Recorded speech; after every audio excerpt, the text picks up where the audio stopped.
हरिवंश राय बच्चन हालावाद के कवि थे। उनकी रचनाओं को लोग खूब गंभीरता से लेता था। उनकी कुछ किताबें जो प्रकाश में आई, मधुशाला, मधुबाला, मधुकलश। उनने पहली शादी की थी श्यामा जी से।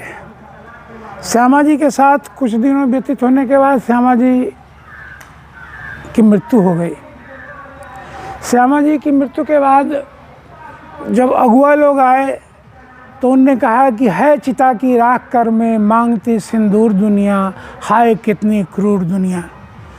जब उनकी बात बनी, शादी हुई और शादी हो गई तेजी बच्चन से, जिससे अभी 2 अमिताभ और अजिताभ हैं, तो उनने फिर एक रचना लिखी जिसका था कि जो बीत गई सो बात गई, जीवन में वह था एक कुसुम जिस पर थे नित्य निछावर तुम।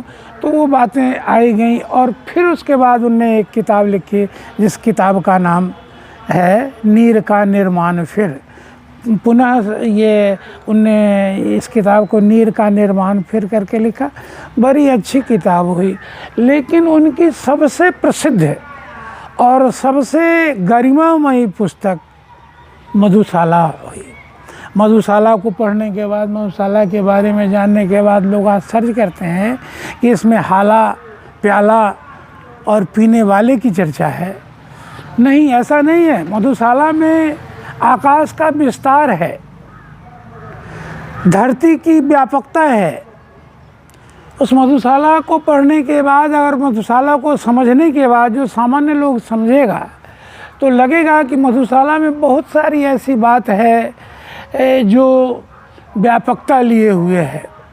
उन्होंने कहा कि हमारे मधुशाला में चर्चा है, उसमें 129 रुबाइयाँ हैं। रुबाइयाँ आप बूझ रहे हैं, 4 पंक्ति में पूर्ण भावना की अभिव्यक्ति, उसको रुबाइयाँ कहते हैं, जिसको हिंदी में मुक्तक कहते हैं। तो 129 मुक्तक है, जिसमें कुछ मुक्तक तो इतने गंभीर हैं कि उसका अर्थ लगाया जाए तो वो आध्यात्म के उच्चतम शिखर पर पहुंची हुई रचना है या वो मुक्तक है।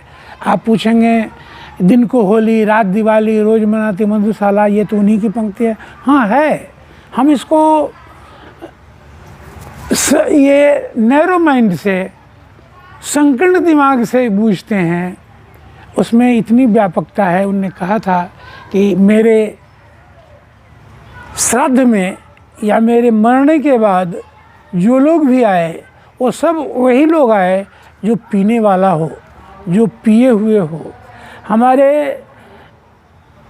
अर्थी उठाने वाले जितने भी लोग हों वो सारे के सारे ये मदमस्त हों, जिसके पग डगमग करते हों, और मुझे जलाया उसी जगह जाए जहाँ कभी मधुशाला रहा हो। इन तमाम बातों को अगर गहराई से अध्ययन किया जाए तो उनकी यह किताब अध्यात्म के उच्चतम शिखर पर पहुंची हुई किताब है। और उनने आज उनकी पुण्यतिथि है। आज के साहित्यकारों को उनके लेखनी से क्या कुछ सीख लेनी चाहिए? संकीर्णता को त्यागना है, व्यापकता को पकड़ना है। यही उनके साहित्य की सीख है, जो आज उनके पुत्र क्या कहते हैं, ये बच्चन उनका नाम तो श्रीवास्तव, वो लोग तो श्रीवास्तव थे। बच्चा में जब उनको बच्चन कहता था लोग, इसीलिए बच्चन और उनका टाइटल हो गया, समझे ना। अजिताभ और अमिताभ, जो अमिताभ और अजिताभ ये दोनों उनके अति थे, पुत्र हैं। अमित जी आज भी बहुत ही पॉपुलर हैं और अपने पिता के नाम को आगे बढ़ा रहे हैं। न्यूज़ लाइव और दबाएं बेल आइकन हमारे वीडियो सबसे पहले देखने के लिए।